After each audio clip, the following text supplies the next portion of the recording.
दोस्तों एक बार फिर से हम आपके लिए RRB ALP form fill up 2026 apply online process की अपडेट लेके आ चुके हैं। किस तरह से आप RRB ALP assistant loco pilot के 11,127 खाली पदों के लिए अपने फॉर्म अप्लाई कर सकते हो। स्टेप बाय स्टेप कंप्लीट जानकारी आपको इस वीडियो में दी जाएगी। लास्ट डेट ऑनलाइन आवेदन करने की 14 जून 2026 है। आज ही से आवेदन प्रक्रिया स्टार्ट हो चुकी है। 15 मई से 14 जून तक आप अपना फॉर्म अप्लाई कर सकते हो। ऑनलाइन आवेदन करते समय आपको कोई भी ऐसी गलती या फिर मिस्टेक नहीं करनी होगी जिसकी वजह से आपका फॉर्म भी रिजेक्ट हो सकता है। आवेदन करते समय आप अपना रजिस्ट्रेशन कैसे करोगे, कैसे personal detail qualification detail fill करोगे, कैसे आप अपने सेफ जोन यहाँ पर सिलेक्ट करोगे, किस तरह से पोस्ट प्रेफरेंस दोगे, किस तरह से आपको लाइव फोटो कैप्चर करना होगा, डॉक्यूमेंट सिग्नेचर फोटोग्राफ कैसे और कितने केबी में आप अपलोड करोगे, फीस पेमेंट करते हुए रजिस्ट्रेशन से लेकर प्रिंट तक आपको कैसे अपना फॉर्म अप्लाई कर लेना होगा। पूरी जानकारी के लिए आपको ये वीडियो शुरू से लेके एंड तक बिना स्किप किए हुए देखनी होगी। इस वीडियो को पूरा देखने पर ही आपके सभी सवाल और डाउट क्लियर होंगे। तो चलिए दोस्तों बिना कोई वक्त कमाए शुरू करते हैं आरआरबी एएलपी फॉर्म फिलअप की पूरी जानकारी। फॉर्म भरने से पहले आपको सबसे पहले हमारी वेबसाइट IND सरकारी नौकरी के इस पेज पर विजिट करना होगा, जिसका लिंक आपको नीचे description plus first comment box में मिल जाएगा। और हमारे इस पेज पर विजिट करके आप यहां से आरआरबी एएलपी का फॉर्म अप्लाई कर सकते हो। रेलवे रिक्रूटमेंट बोर्ड भारतीय रेलवे आरआरबी की ओर से असिस्टेंट लोको पायलट एएलपी की पोस्ट निकाली गई है। 11,127 वैकेंसीज है। आज ही से आवेदन स्टार्ट हो चुके हैं। 15 मई स्टार्टिंग डेट है। लास्ट डेट ऑनलाइन करने की 14 जून 2026 है। 19,900 से 63,200 सैलरी है। 10वीं पास प्लस ITI सर्टिफिकेट से आप अप्लाई कर सकते हो, या फिर 10वीं पास प्लस ACT सर्टिफिकेट से ACT अप्रेंटिसशिप सर्टिफिकेट से आप अप्लाई कर सकते हो, या फिर 10वीं पास प्लस 3 साल का डिप्लोमा इंजीनियरिंग से आप अप्लाई कर सकते हो, या फिर डिग्री इंजीनियरिंग से आप अप्लाई कर सकते हो। 18 से 30 वर्ष आयु सीमा है। जनरल OBC WS के लिए 500 रुपये फीस है, इसमें 400 रिफंड कर दी जाएगी। SC ST PWD फीमेल के लिए 250 है, जो कि टोटल रिफंडेबल है। ऑनलाइन मोड से आप फीस पेमेंट करोगे। कंप्यूटर बेस्ड टेस्ट CVT के आधार पे आपका सिलेक्शन होगा। ऑनलाइन अप्लाई कर सकते हो, ऑल इंडिया से अप्लाई कर सकते हो।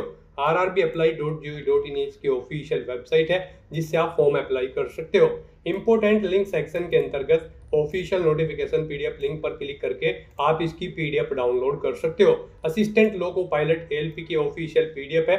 इसमें आपको कंप्लीट एलिजिबिलिटी क्राइटेरिया, साथ साथ exam pattern, syllabus, how to apply का कंप्लीट प्रोसीजर देखने को मिल जाएगा। पोस्ट वाइज यहाँ पर आपको vacancies, zone wise vacancies, category wise vacancies और कंप्लीट हाउ टू अप्लाई का भी प्रोसेस देखने को मिल जाएगा। तो आवेदन करने से पहले आपको ऑफिशियल नोटिफिकेशन की PDF पूरा रीड आउट करना अनिवार्य है। इसको पूरा पढ़ने से ही आपके सभी सवाल और डाउट क्लियर होंगे। PDF रीड आउट करने के बाद में आपको अप्लाई ऑनलाइन के इस लिंक पर क्लिक करना होगा, तो आपके सामने ऑनलाइन आवेदन करने का ये ऑफिशियल पोर्टल ओपन हो जाएगा। अप्लाई करने के लिए आपको यहाँ पर अप्लाई की ये टैब दी गई है। इसके ऊपर जैसे ही आप अपना कर्सर लाएंगे, यहाँ पर आपको दो ऑप्शन होंगे, क्रिएट एन अकाउंट और ऑलरेडी हैव एन अकाउंट। अगर आपने यहाँ पर अपना अकाउंट पहले से क्रिएट कर रखा है तो आपको ऑलरेडी हैव एन अकाउंट के इस ऑप्शन पर क्लिक करना है। उसके बाद आपके सामने कुछ इस तरह से इंटरफेस होगा। यहाँ पर आपके पास दो ऑप्शन है लॉगिन करने के, लॉगिन विद आधार और लॉगिन विद आरआरबी अकाउंट। आप इनमें से किसी भी ऑप्शन का यूज करते हुए अपने अकाउंट में लॉगिन कर लें और वहां से आप अपना फॉर्म अप्लाई कर लें। और अगर आप इस भर्ती के लिए या फिर आरआरबी की किसी भी भर्ती के लिए 2024 से आप फर्स्ट टाइम अप्लाई करने जा रहे हो, तो सबसे पहले यहां पर आपको अपना अकाउंट क्रिएट करना होगा। उसके लिए आपको क्रिएट एन अकाउंट के इस ऑप्शन पर क्लिक करना है। उसके बाद आपके सामने यहाँ पर कुछ इस तरह से इंटरफेस होगा। यहाँ पर आपके सामने ये पॉपअप होगा। इसमें आपसे कहा गया है अगर आपने 2024 या उसके बाद अपना रजिस्ट्रेशन यहाँ पर कर रखा है आरआरबी के इस पोर्टल पर, तो आपको दोबारा से रजिस्ट्रेशन की जरूरत नहीं है। आप अपना यूजर आईडी और पासवर्ड यूज करते हुए लॉगिन करें और अपना फॉर्म अप्लाई कर लें। और अगर आपने 2024 या 25 में रजिस्ट्रेशन नहीं किया है आरआरबी के इस पोर्टल पर, तो यहाँ पर आपको सबसे पहले अपना रजिस्ट्रेशन करना होगा और उसके बाद आपको अपना फॉर्म अप्लाई करना है। तो यहाँ पर आकर आपको ओके के इस ऑप्शन पर क्लिक करना है। फिर यहाँ पर आकर आपको अपनी नेशनलिटी सिलेक्ट कर लेनी है। उसके बाद यहाँ पर आपको अपना कंप्लीट नाम यहाँ पर एंटर करना है। 10वीं की मार्कशीट के अकॉर्डिंग आपका नाम होना चाहिए। फिर उसी नाम को आपको यहाँ पर रिटाइप कर देना है। उसके बाद आपसे पूछा गया है कि क्या आपने कभी अपना नाम चेंज किया है, अगर किया है तो यस ऑप्शन सिलेक्ट करें और फिर आप I understand and I agree के इस ऑप्शन पर क्लिक करें और फिर जो नाम आपने चेंज किया है वो चेंज नेम यहाँ पर आप एंटर करें, उसे रिटाइप करें। और अगर आपने कभी अपना नाम चेंज नहीं किया है तो यहाँ पर आपको नो ऑप्शन सेलेक्ट कर लेना है। उसके बाद यहाँ पर आपको अपनी डेट ऑफ बर्थ सेलेक्ट करनी है। ये डेट ऑफ बर्थ आपको 10वीं की मार्कशीट के अकॉर्डिंग सेलेक्ट करनी है। फिर उसे यहाँ पर आपको टाइप करना है DDMMYY फॉर्मेट में, यानी कि आपको अपनी डेट ऑफ बर्थ यहाँ पर रिटाइप कर देनी है। उसके बाद यहाँ पर आपको अपना जेंडर सेलेक्ट करना है। फिर यहाँ पर आपको अपना जेंडर भी दोबारा से एक बार फिर सिलेक्ट करना होगा। उसके बाद यहाँ पर आपको अपने फादर का नाम एंटर करना है, उसे रिटाइप करना है। मदर का नाम एंटर करना है, उसे भी रिटाइप कर देना है। उसके बाद यहाँ पर आपको अपनी कॉन्टैक्ट डिटेल देनी है। यहाँ पर आकर आपको अपना ईमेल एड्रेस एंटर करना है। उसके बाद जनरेट ईमेल OTP ऑप्शन पर क्लिक करना है। अपना मोबाइल नंबर आपको एंटर करना है, जनरेट मोबाइल OTP ऑप्शन पर क्लिक करना है। उसके बाद आपके ईमेल ID और मोबाइल नंबर पर 2 OTP आएंगे, वो OTP आपको यहाँ पर एंटर करने हैं और अपना मोबाइल नंबर और ईमेल ID को वेरीफाई कर लेना है। उसके बाद यहाँ पर आपको अपना आधार वेरिफिकेशन करना है। यहाँ पर आकर आप अपना आधार कार्ड नंबर एंटर करें। फिर यहाँ पर आप जनरेट आधार OTP के इस ऑप्शन पर क्लिक करें। आपके मोबाइल नंबर पर एक OTP आएगा जिससे आपका आधार लिंक है, वो OTP आप यहाँ पर एंटर करें और अपना आधार यहाँ पर वेरीफाई कर लें। यहाँ पर आधार वेरिफिकेशन के आपके पास 2 ऑप्शन है। आप OTP के थ्रू अपना वेरिफिकेशन कर सकते हैं या फिर आप फिंगरप्रिंट वेरिफिकेशन ऑप्शन पर क्लिक करके यहाँ पर अपना आधार वेरीफाई कर सकते हैं। यहाँ पर आप इन दोनों ऑप्शन में से कोई भी ऑप्शन यूज करके वेरीफाई के बटन पर क्लिक करके अपना आधार वेरीफाई कर लें। और अगर आपके पास आधार कार्ड नहीं है तो आप I do not have Aadhaar card के ऑप्शन पर क्लिक करेंगे। दोबारा से I do not have Aadhaar card के ऑप्शन पर क्लिक करें। यहाँ पर आप अपना कोई वैलिड प्रूफ ID सिलेक्ट करें, उसका नंबर यहाँ पर दें, किसने आपको वो इशू किया है उस अथॉरिटी का नाम यहाँ पर आप एंटर करें, प्लेस ऑफ इशू यहाँ पर दे, डेट ऑफ इशू यहाँ पर आप सिलेक्ट करें। यहाँ पर हम आपको सजेस्ट करेंगे आधार अगर आपके पास नहीं है या फिर वो अपडेटेड नहीं है तो उसमें आप अपडेट करा लें। यहाँ पर आधार वेरिफिकेशन आपके लिए बेस्ट ऑप्शन रहेगा क्योंकि आगे भी आपको आधार की जरूरत पड़ेगी इस भर्ती की आगे की टास्क के लिए। तो यहाँ पर आप बेस्ट रहेगा कि आप अपना आधार वेरीफाई कर लें। उसके बाद यहाँ पर आपको चेकबॉक्स को ओके करना है। फिर यहाँ पर आपको अपना पासवर्ड क्रिएट करना है। पासवर्ड यहाँ पर आप कोशिश करें कि आपका पासवर्ड अल्फा न्यूमेरिक फॉर्मेट में हो, मींस आपके पासवर्ड में कम से कम एक अपर केस कैरेक्टर, एक लोअर केस कैरेक्टर, एक इंटीजर नंबर और एक स्पेशल कैरेक्टर जैसे कि @ या फिर $, होना चाहिए। तो इस फॉर्मेट में यहाँ पर आपको अपना पासवर्ड रेडी कर लेना है। वही पासवर्ड आपको कंफर्म पासवर्ड फील्ड में एंटर करना है। इस कैप्चा कोड के इस चेकबॉक्स को ओके करना है और फिर गाइस यहाँ पर आपको preview and create an account के इस ऑप्शन पर क्लिक कर देना है। यहाँ पर इस ऑप्शन पर क्लिक करते ही आपकी जो डिटेल्स आपने फिल की होगी यहाँ पर रजिस्ट्रेशन की, उनका पूरा प्रीव्यू आपको शो होगा। उन्हें आपको केयरफुली चेकआउट करना है।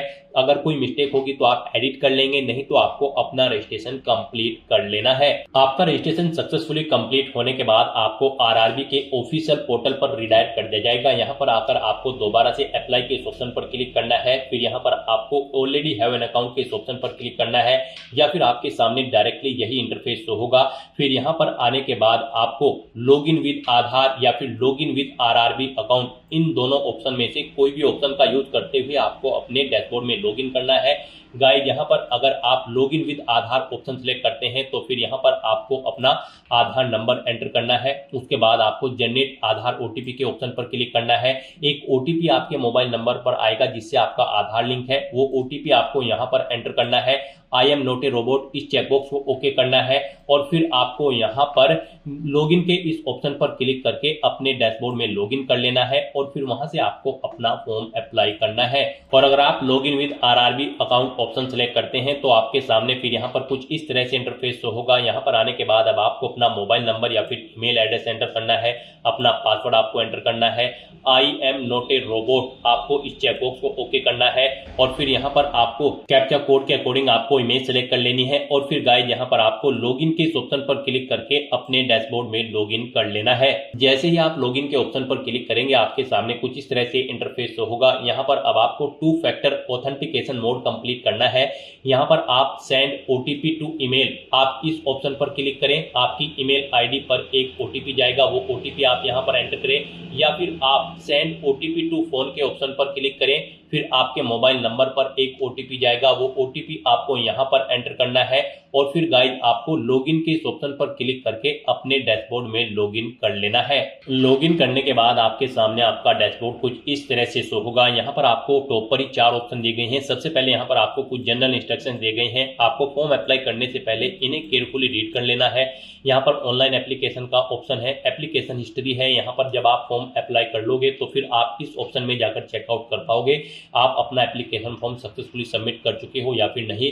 और मॉडिफाई रजिस्ट्रेशन डिटेल आपको ये ऑप्शन दिया गया है। इस पर क्लिक करके यहाँ पर आप अगर आपके रजिस्ट्रेशन में मॉडिफाई करना चाहते हैं तो आप मॉडिफाई कर सकते हैं। आप इस ऑप्शन का यूज करते हुए अगर अपने रजिस्ट्रेशन में चेंज आउट करना चाहते हैं तो आप चेंज कर सकते हैं। तो यहाँ पर बस अब अगर आपका रजिस्ट्रेशन ओके है तो आपको अपना ऑनलाइन फॉर्म फिल करना है। उसके लिए आपको ऑनलाइन एप्लीकेशन के इस ऑप्शन पर क्लिक करना है या फिर जनरल इंस्ट्रक्शन के यहाँ पर आपको ऑनलाइन एप्लीकेशन के इस ऑप्शन पर क्लिक करना है। नेक्स्ट आपके सामने कुछ इस तरह से इंटरफेस होगा। यहाँ पर आपको आरआरबी असिस्टेंट लोको पायलट का ये सेक्शन दे दिया गया है। यहाँ पर CN नंबर 1/2025 में सबसे पहले आपको बोर्ड का नाम सिलेक्ट करना है जिस बोर्ड के लिए आप अप्लाई करना चाहते हैं। आप अपनी चॉइस के अकॉर्डिंग कोई भी बोर्ड यहाँ पर सिलेक्ट करें।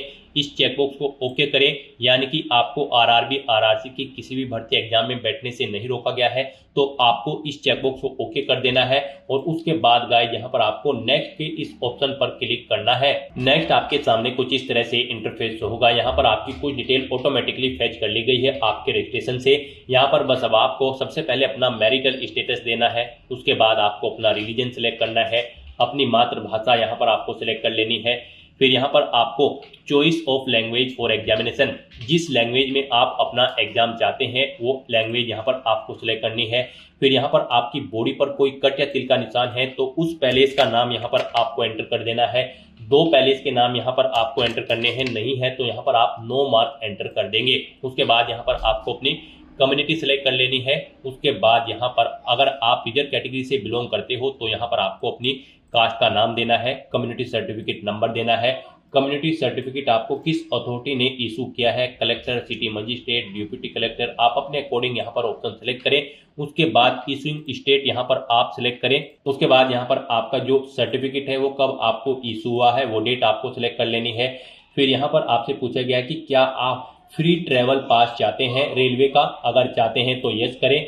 और फिर यहाँ पर आप अपने नियरेस्ट रेलवे स्टेशन का नाम एंटर करें और फिर यहाँ पर आप अपना वैलिड कास्ट सर्टिफिकेट अपलोड कर दें। आपका सर्टिफिकेट यहाँ पर 400 KB से कम होना चाहिए, PDF फॉर्मेट में होना चाहिए। आपको अपलोड डॉक्यूमेंट के ऑप्शन पर क्लिक करना है, फाइल को सिलेक्ट कर लेना है और अपना कास्ट सर्टिफिकेट यहाँ पर आपको अपलोड कर देना है।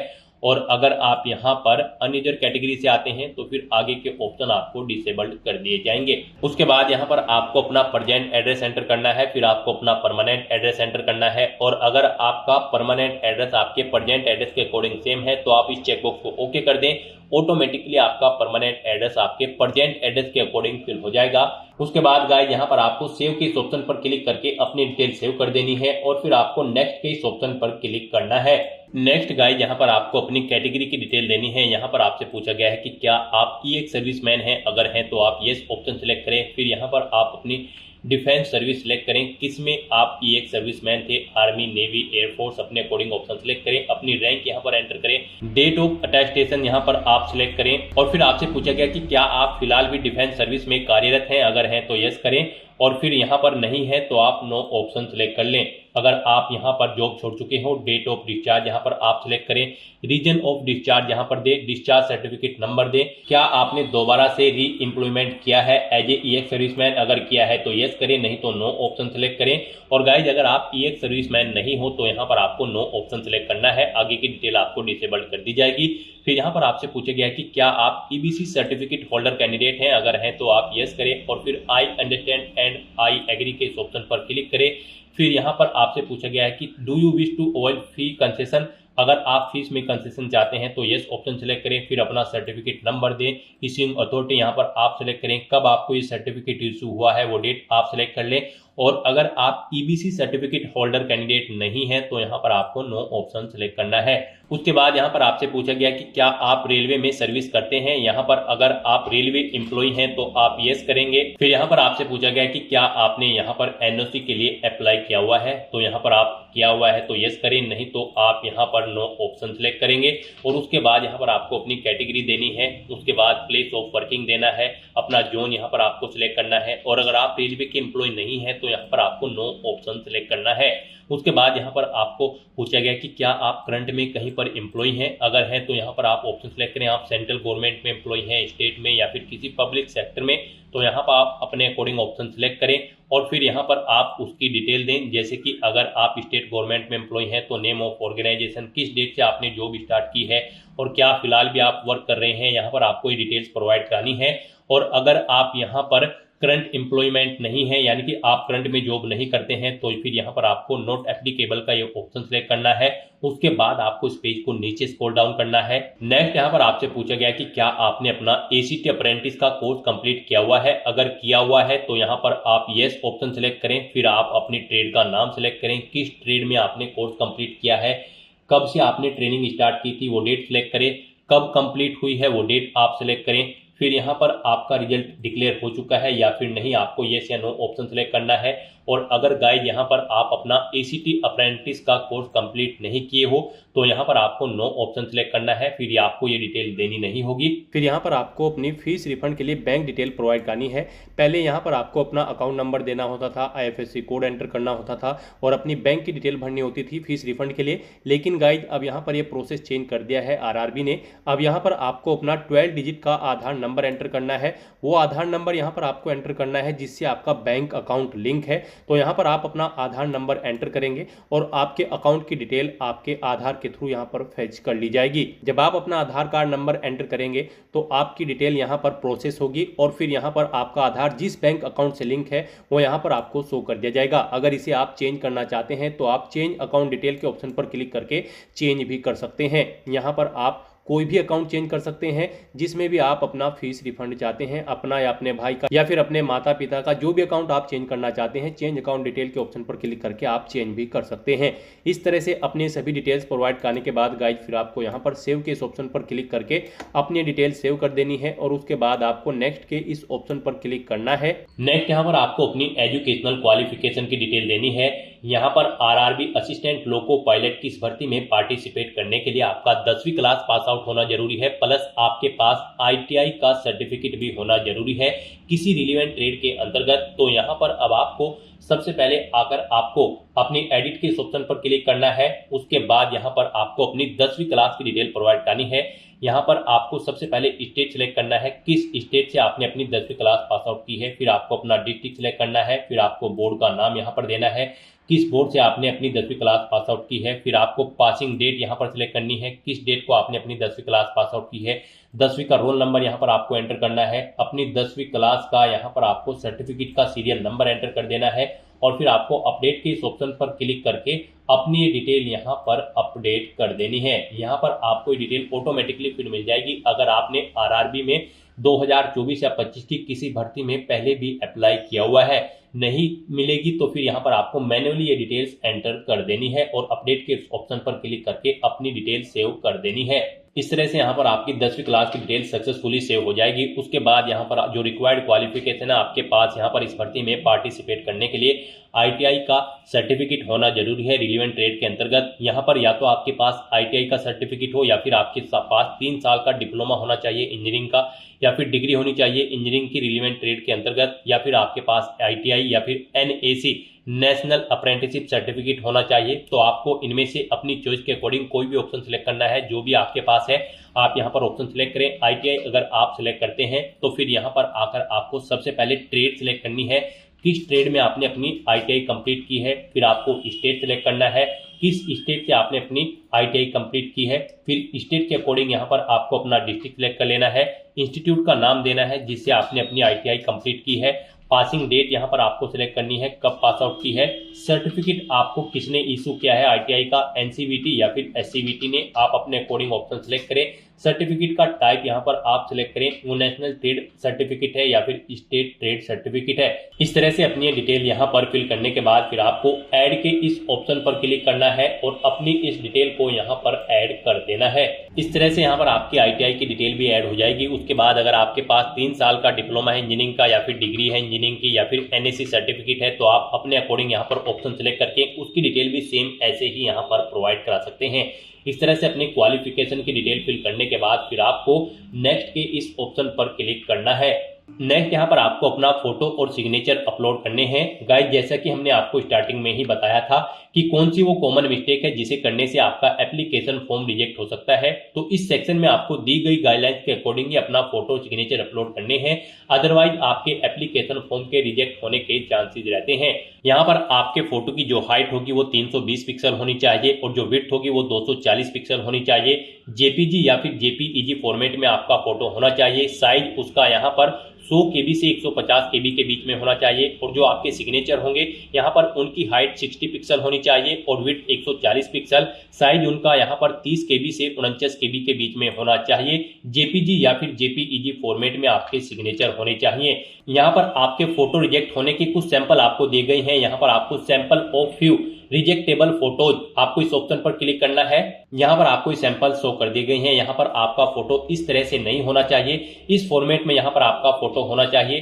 ग्रीन कलर का जो यहाँ पर आपको साइन शो हो रहा है, इस फॉर्मेट में आपका फोटो होना चाहिए। आपके फोटो का बैकग्राउंड जो है वो यहाँ पर व्हाइट होना चाहिए। कोई भी रंगीन बैकग्राउंड का फोटो यहाँ पर एक्सेप्टेबल नहीं होगा, तो यहाँ से आप चेकआउट कर ले। इन फॉर्मेट में आपके फोटो रिजेक्टेबल होंगे और इस फॉर्मेट में आपका फोटो यहाँ पर एक्सेप्टेबल होगा। सिग्नेचर भी यहाँ पर आपके व्हाइट पेपर पर ब्लैंक इंक पेन से होने चाहिए। तो यहाँ पर अब आपको अपना फोटो और सिग्नेचर अपलोड करने के लिए ब्राउज की इस ऑप्शन पर क्लिक करना है, फाइल को सिलेक्ट कर लेना है और अपना फोटो और सिग्नेचर यहाँ पर आपको अपलोड कर देना है।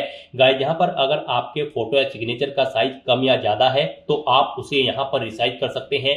आप यहाँ पर MS पेंट में जाकर अपना फोटो या सिग्नेचर दी गई रिक्वायरमेंट के अकॉर्डिंग सेट कर लें, या फिर बहुत सारी ऑनलाइन वेबसाइट्स हैं उन पर आप अपना फोटो या सिग्नेचर अपलोड करके उनका साइज दी गई रिक्वायरमेंट के अकॉर्डिंग सेट कर सकते हैं। आप गूगल पर जाएं, वहां पर आप इमेज रिसाइजर टाइप करें, मल्टीपल्स वेबसाइट आपके सामने शो होंगी। वहां पर आप सिलेक्ट इमेज ऑप्शन पर क्लिक करें, इमेज को सिलेक्ट करें और अपनी दी गई गाइडलाइंस के अकॉर्डिंग आप उसका फोटो का साइज यहाँ पर सेट कर लें और फिर यहाँ पर आप अपना फोटो और सिग्नेचर अपलोड कर दें। इस तरह से यहाँ पर आपको अपना फोटो और सिग्नेचर अपलोड करने के बाद फिर आपको सेव के इस ऑप्शन पर क्लिक करके अपना फोटो और सिग्नेचर सेव कर देने हैं और फिर गाइस यहाँ पर आपको नेक्स्ट के इस ऑप्शन पर क्लिक करना है। नेक्स्ट यहाँ पर आपको अपनी जोन प्रेफरेंस देनी है। आपने स्टार्टिंग में जो भी बोर्ड सिलेक्ट किया होगा उसके अकॉर्डिंग आप जिस भी जोन पर अप्लाई करने के लिए एलिजिबल हैं वो जोन्स यहाँ पर आपको शो कर दी गई हैं। अब आपको यहाँ पर अपनी चॉइस के अकॉर्डिंग इन्हें प्रेफरेंस देना है। यहाँ पर आप जिस जोन को फर्स्ट नंबर पर सिलेक्ट करेंगे, यानी कि उसके सामने प्लस के इस ऑप्शन पर क्लिक करेंगे, उसे यहाँ पर फर्स्ट प्रेफरेंस दिया जाएगा और जिसे आप सेकंड नंबर पर सिलेक्ट करेंगे उसे यहाँ पर सेकंड नंबर पर प्रेफरेंस दिया जाएगा। आप अपनी चॉइस के अकॉर्डिंग यहाँ पर जिस भी जोन को जिस नंबर पर प्रेफरेंस देना चाहते हैं उस नंबर पर सिलेक्ट करके अपने जोन की प्रेफरेंस यहाँ पर सेट कर दें। उसके बाद आपको इस पेज को नीचे स्क्रॉल डाउन करना है। उसके बाद यहाँ पर आपको इस चेकबॉक्स को ओके करना है। फिर यहाँ पर आपको अपनी एग्जाम की ट्रेड सिलेक्ट कर लेनी है, जिस ट्रेड के लिए आप अप्लाई करना चाहते हैं। फिर आपको डिक्लेरेशन सेक्शन में आना है, आपको इस चेकबॉक्स को ओके करना है, अपना पैलेस यहाँ पर एंटर करना है और फिर गाइस यहाँ पर आपको सेव के इस ऑप्शन पर क्लिक करके अपनी डिटेल सेव कर देनी है और उसके बाद आपको यहाँ पर प्रीव्यू एप्लीकेशन के इस ऑप्शन पर क्लिक करना है। नेक्स्ट आपको आपके एप्लीकेशन फॉर्म का पूरा प्रीव्यू यहाँ पर शो कर दिया गया है। आपको सभी डिटेल्स केयरफुली चेकआउट करनी है, पेज को नीचे स्क्रॉल डाउन करना है, इस चेकबॉक्स को ओके करना है। कहीं पर कोई मिस्टेक है तो आप यहाँ पर एडिट के इस ऑप्शन पर क्लिक करके अपने एप्लीकेशन फॉर्म की डिटेल को एडिट कर सकते हो और अगर सभी चीजें ओके हैं तो यहाँ पर बस अब आपको अपना एप्लीकेशन फॉर्म सबमिट कर देना है। उसके लिए यहाँ पर आपको सबमिट के इस ऑप्शन पर क्लिक करना है। नेक्स्ट आपको यहाँ पर फीस पेमेंट के इंटरफेस पर रिडायरेक्ट कर दिया जाएगा। यहाँ पर गाइड अब आपको अपना फीस पेमेंट करना है। यहाँ पर हम आपको बता दें, जनरल ओबीसी ईडब्ल्यूएस कैंडिडेट को 500 रुपए फीस के रूप में जमा कराने हैं। SC ST PWD women candidate को 250 रुपए फीस के रूप में जमा कराने हैं। SC ST PWD women candidate को 250 रुपए जो फीस जमा करानी है, उनकी पूरी की पूरी फीस यहाँ पर आपको रिफंड कर दी जाएगी। और जनरल ओबीसी ईडब्ल्यूएस कैंडिडेट की 500 में से 400 रुपए फीस यहाँ पर आपको रिफंड कर दी जाएगी बाद में। यहाँ पर तो अब आपको अपना फीस पेमेंट करना है। यहाँ पर फीस पेमेंट करने के लिए आपके पास दो ऑप्शन है, आप पे विद SBI ई-पे या फिर पे विद CSC वॉलेट। आप अपनी चॉइस के अकॉर्डिंग कोई भी ऑप्शन का यूज करते हुए यहाँ पर फीस पेमेंट कर दे। यहाँ पर अगर आप पे विद SBI ई-पे ऑप्शन सेलेक्ट करते हैं तो फिर यहाँ पर आपको चेकबुक को ओके करना है। उसके बाद आपको प्रोसीड के ऑप्शन पर क्लिक करना है। नेक्स्ट यहाँ पर आपके सामने फीस पेमेंट का इंटरफेस ओपन हो जाएगा।